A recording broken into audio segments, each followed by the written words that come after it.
What's up, guys? Welcome back to Newswave. Real quick, I just want to say congratulations to the person who won the Sonic Mania giveaway. Of course, if you were following on Twitter, you saw that whole announcement, but congratulations. And, of course, we'll be doing more giveaways going forward. In fact, if you're not following us on Twitter, you may as well, because we even do these interesting flash giveaways where it's like, we'll just announce it there, and it's like 3 or 4 hours, and then we just give the item away. Usually it's a code for a game, but with that, let's get started. The first thing we're going to start with today is, of course, Media Create, the sales charts that come out in Japan every week that we seem to look at every week because it's very interesting to see where things like the Nintendo Switch, for example, and the 3DS and the PS4 all place. And we've been following kind of the Xbox One, except that's kind of on a different level most weeks. But anyway, we're going to get started here and take a look at the sales charts for the hardware. I know sometimes we start with software. We're going to go with hardware this time because it's pretty interesting, because remember how I was kind of talking about how there were these interesting rumors going around online last week saying that the Switch was going to end up with a pretty big week once again? Well, they turned out to be correct. So here we go. Nintendo Switch is at 87,798 for last week. 45,730 right below that for the 3DS. PS4 sitting at 42,462. And then the PlayStation Vita, which still sells there, which is pretty cool actually, because I like that system, is 4,651. The Wii U, PS3 right below that, and the Xbox One sold worse than the PS3 and the Wii U at 75 units, dropping 15 units from the 90 from the previous week. This, of course, places the Nintendo Switch at almost 1.5 million units for this year. That's, of course, also its life to date, since it hasn't even been out for a full year yet. So, yes, it is picking up some pretty good traction here, as we would expect in Japan. As they supply units, they sell out. And what's interesting here is it's already at almost 1.5. The PS4 is at about 5.1, 5.2, just about. I could see the Switch catching it sooner than a lot of us would think, at least in Japan. Now, of course, next week, Monster Hunter does come out in Japan for the Switch, which I think most of us believe will sell well, even though it's mostly the same game from the 3DS. It's still on the newest hardware. It would play on your TV, which is probably interesting to a lot of people for Monster Hunter. They have it on the 3DS. Sure, but the Switch screen looks better, and of course you can play it docked on your TV. And of course it's going to sell well. It's Monster Hunter, it's Japan. It goes together like Dragon Quest, which let's talk about that for a minute. Now, the 3DS version of Dragon Quest XI still stuck at number 1, sitting there with 1.5 million units, by the way, sold through lifetime already, and it's at 116,000 units sold this past week. Dragon Quest XI on the PS4 fell to number 3, and that's because Snack World came out, which also, again, a 3DS game. 3DS games sell well there. 97,534. Splatoon 2 still hanging in there despite blowing through a lot of its original stock, and it's at 915,000, so that's a massive attach rate there. Mario Kart 8 below that, and then the Hitman, the complete first season. Look at that. Number 6. That's actually pretty good for that game at 17,252. Great game, by the way. I'm glad to see that it did crawl up to number 6 in its debut week. That's good stuff. Now, it was also kind of talked about by Square that apparently Dragon Quest XI, in their minds, has sold better on the PS4, which kind of confused some people, right? Because they're looking at it saying, well, I mean, it's selling better on the 3DS. What are they talking about here? Clearly better on the 3DS. We're talking nearly 400,000 units sold better on there, and, well, that's interesting that they would say that. A lot of people are thinking, well, there must be a lot of digital sales, and yeah, I mean, there probably are. There probably are a bunch of digital sales for the PS4 that aren't accounted for here. However, I don't think it would be enough for them to go, wow, it's selling that much better on the PS4. I think what they're referring to here is the attach rate, because keep in mind, there's like, 23 million 3DSs out there, and they've sold 1.5, 1.6 million Dragon Quest XIs, whereas there's 5 million PS4s, and they've sold 1.2 million Dragon Quest XIs. That's a big difference in attach rate there, a massive difference. I assume that's what they're referring to. I don't think they're just talking about raw numbers or raw units sold, whether it's digital or physical. Clearly, it seems to be they're talking about the audience has responded better from the PS4 to the game than the audience has from the 3DS to the game. I will say I would have been curious to see what would have happened if Dragon Quest XI only came out on one of the two systems. Like, let's say it only came out on the 3DS or it only came out on the PS4. How much would have sold here? Because I can tell you now, there are a lot of people who probably chose one or the other. I mean, there are probably some who just bought both, but I'm curious how different the attach rates would have been. Let's say if everything was on the 3DS or it was on the PS4. Would the PS4 have possibly reached a 50% attach rate and it ended up with 2.5 million sold through? Maybe I could see that. Either way, the big takeaway here is that, well, the Switch is being stocked in Japan pretty well ever since really Splatoon 2 came out, right? Ever since that week where it exploded for over 100,000 units, it's consistently been above 50,000 units, a lot of times closer to 100,000 units, which if they keep stocking Japan, it's going to be interesting by the end of the year to look back and see where the Switch is at that point. They must have figured stuff out with their flash chips, for example, like we've talked about, made some deals, or maybe they did really ramp up production ahead of Mario Odyssey like I assume they did. However, we will see going forward because Monster Hunter is out next week. That is a big seller. That is a system seller, even in Japan. So this is going to be interesting to see how many Switches sell, again, the following week. We keep saying that, right? Let's see how it sells next week after. At this point, it seems like Nintendo has some stuff figured out. So now it's going to be interesting to see how that life-to-date and that year-to-date number grows comparative to, say, the PS4, for example. Now, let's jump over to Microsoft, a company we haven't talked about much because, well, to be honest, there really hasn't been much to talk about here.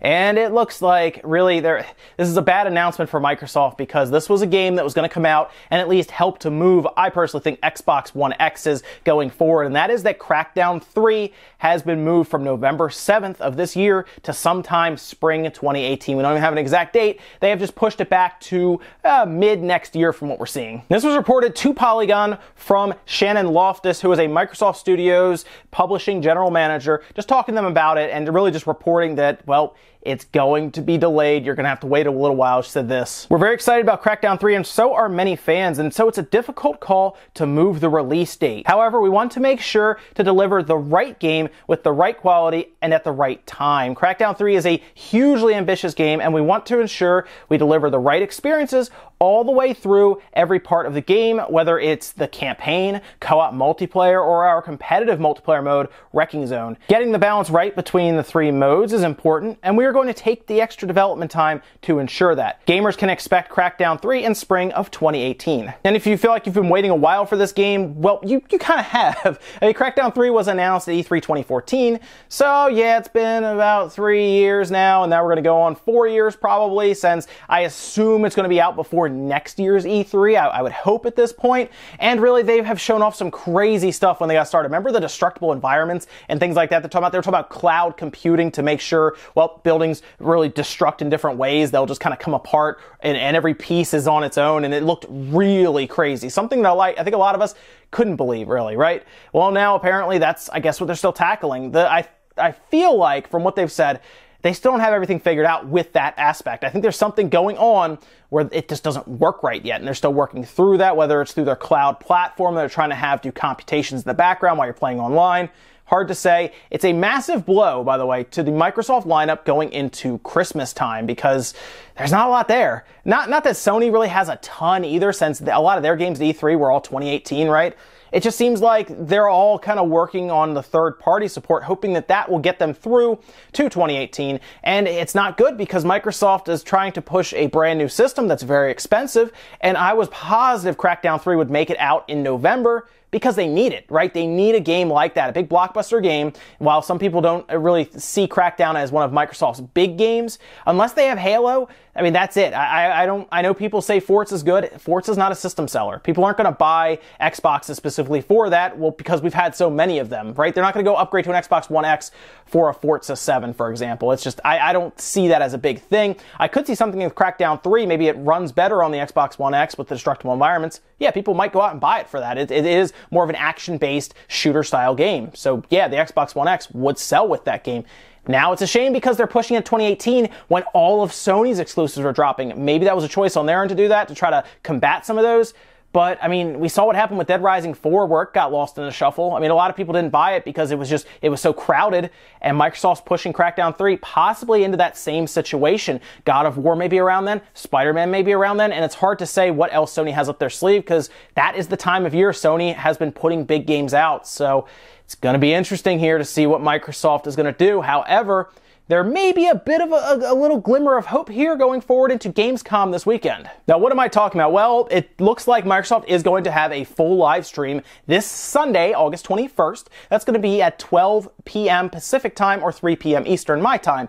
And according to them, they're going to show off all kinds of stuff and have some announcements there, which is very interesting. Now, what kind of announcements? Well, I don't know. It's hard to say how big they want to go with this, but they could drop something like a new game on us, a new IP, a sequel, something we don't know yet, right? That's the big thing, a game announcement. I think that's what a lot of us want out of Microsoft. New games, great. You have an awesome system, good to hear. I want something to play on it other than just third-party games. Give me a reason to buy this system. I'm hoping they take advantage of Gamescom and bring something new to the table. Now, I will be streaming that because I'm really hoping that something big is going to happen there. Anything, a new game, something, right? I don't know. It seems weird to go all the way there and not have something cool to show off or something new to announce. I kind of may have an idea of one announcement, and that was at least kind of reinforced by GameStop because they put out a tweet essentially alluding to an announcement of some kind for the Xbox One X. And by the way, that tweet has now been pulled down. It was deleted. Something GameStop probably wasn't supposed to do, but they did it anyway because I don't know, right?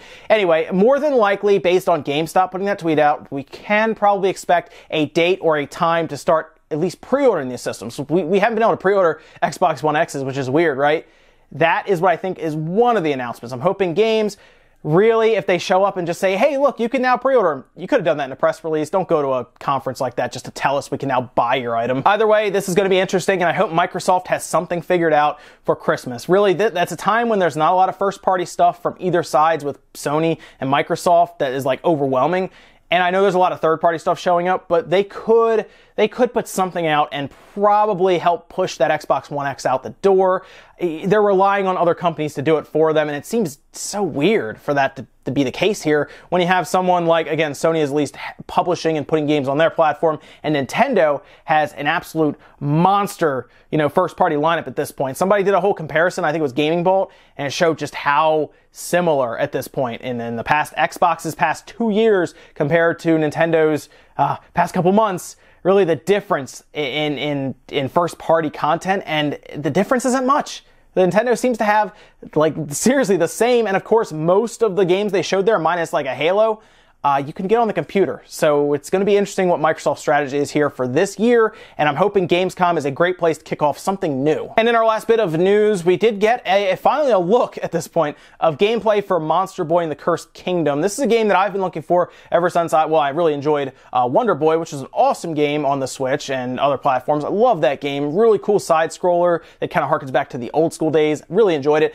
And this is another game like that. Well, they released 17 seconds, I'm not even kidding, 17 seconds of footage around the Nintendo Switch version. It looks good, it seems to play well, and I'm ready for this game. And this, of course, is done by FDG. They posted it on their YouTube account. I'll put a link in the description. You could check out the full video. Again, it's 17 seconds, so what you're seeing here is most of it. But either way, maybe you want to get a look at it with the sound and everything. Go for it. Looks like it's going to be a lot of fun when it comes out. And that's it for Newswave today. Make sure you comment, like, subscribe, all that good stuff. Let me know if you think about any of the stuff we talked about today, whether it is the Media Create sales charts. Maybe you are excited to see that the Switch is continuing on. I don't know what to say here. It looks like Nintendo either shifted most of their stock to Japan from other parts of the world because, well, the MPDs came in and the United States Switch sales were not as high, so they must have been pushing stuff over to where they know Splatoon 2 is going to be and it's going to sell well. And then, of course, Monster Hunter's coming up there as well, something else that's only in Japan. So they must know, well, Japan needs the Switches right now. The United States, I guess, can wait for Switches comparatively. But interesting there. And then also let me know what you think about Crackdown 3. Getting that delay, it's a shame. I really wanted to try that game out in November. Now we have to wait till hopefully spring of 2018. I say that because, who knows at this point? People are really scared or concerned that maybe it just gets outright canceled because they can't get it to work right. I don't think that's going to be the case. I think they're going to push it out no matter what, even if they have to scrap the idea of the crazy destructible environments, just to get it out there because they need an exclusive like that. Again, I say exclusive loosely because, yes, it's on the computer, but if they can just get it out there, it needs something. That's it for now, guys. I'll see you next time.